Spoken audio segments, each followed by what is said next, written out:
দেখেছো, টাকা থাকলে সবাই সম্মান করে, গরিব হয়ে জন্মালে মানুষের কোনো মূল্যই নেই।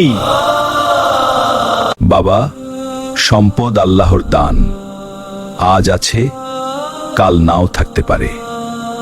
অহংকার করো না। আমাকে উপদেশ দিও না, আমি নিজের পরিশ্রমে এখানে এসেছি। আমার জীবনে আল্লাহর দরকার নেই।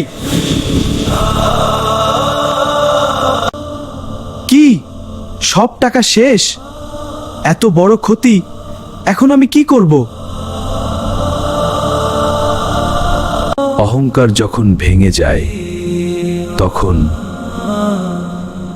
মানুষ নিজের দুর্বলতা বুঝতে শেখে। বাবা, কষ্ট পেয়েছো?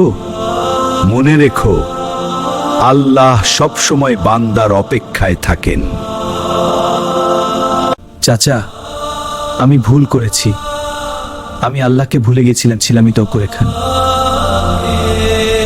আমাকে পথ দেখান। হে আল্লাহ, আমাকে ক্ষমা করুন। আমি অহংকার করেছি, আমাকে সৎ পথে ফিরিয়ে নিন। তওবা মানুষের অন্তরকে আলোকিত করে। যে সত্যি অনুতপ্ত হয়, আল্লাহ তাকে ফিরিয়ে নেন। ভাই, আগে আমি ভুল করেছি। আজ থেকে আমি আল্লাহর সন্তুষ্টির জন্যই কাজ করব।